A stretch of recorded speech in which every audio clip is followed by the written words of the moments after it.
حضرت حاطب بن ابی بلتہ کا غلام۔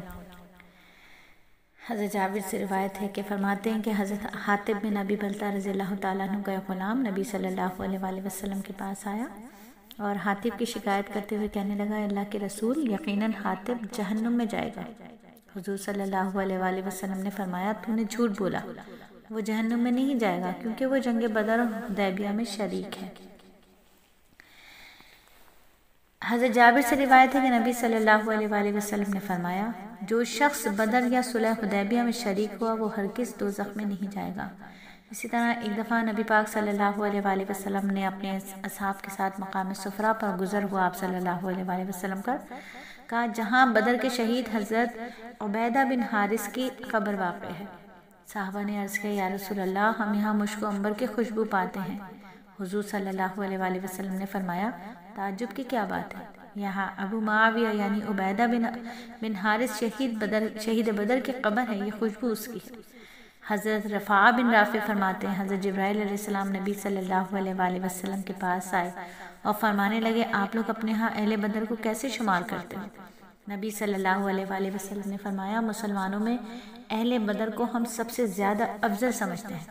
جبرائیل امین نے فرمایا کہ اسی طرح ہم بھی ان فرشتوں کو سب سے افضل سمجھتے ہیں جو جنگ بدر میں شریک ہوئے۔ شاعر دربار نبوی حضرت حسان بن ثابت رضی اللہ تعالیٰ عنہ انصار کی فضیلت اور بدر کے میدان میں ان کے کارناموں پر ایک خصوصی منقبت پر اس طرح فخر فرماتے ہیں، یعنی بدر کے کنویں کے پاس جب لوگ اپنی سواریوں کو روک رہے تھے تو نبی صلی اللہ علیہ وآلہ وسلم اور جبرائیل امین ہمارے جنگی جھنڈے کے نیچے بیٹھے ہوئے تھے۔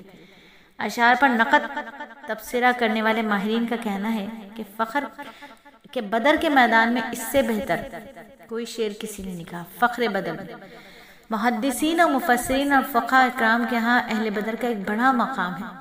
جب کسی روایت یا شعر میں بدری صحابی کا نام آتا تھا تو امتیازی طور پر ان کو یاد کیا جاتا تھا اور روایت کی مقبولیت پر وہ نام بطور سند پیش کیا جاتا تھا کہ روایت اتنی مضبوط و مقبول ہے کہ فلاں فلاں بدری راویوں نے اسے روایت کیا۔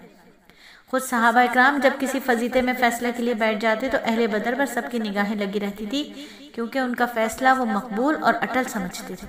اہل تاریخ نے اہل بدر کو نمایاں مقام دیا ہے اور ان کے نام، نسب، خاندان اور پھر وفات کو الگ الگ ممتاز حیثیت سے ذکر کیا ہے۔ تو پھر کیوں نہ ہم سب بھی جنگ بدر کے واقعات کو لازم پڑھیں، لازم سنیں، ہمیں بھی اللہ رب العزت برکت عطا فرمائے۔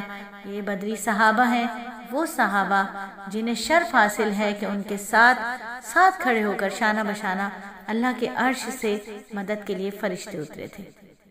جنگ بدر کے واقعات سلیس آن لائن اکیڈمی سے آپ کے ساتھ آپ کی باجی جان، ہر روز اسی حلقے میں جس کا نام ہے ماہ و سال کی کہانی، علم و ذکر کا حلقہ اور صرف 5 منٹ کا مدرسہ۔ اسٹیٹس پر بھی آپ اس واقعے کو سن سکتے ہیں۔ اپنا نام اور نمبر سیو کروائیے اور روزانہ اکیڈمی کے اسٹیٹس سے، واٹس ایپ اسٹیٹس پر آپ یہ واقعہ سنیے۔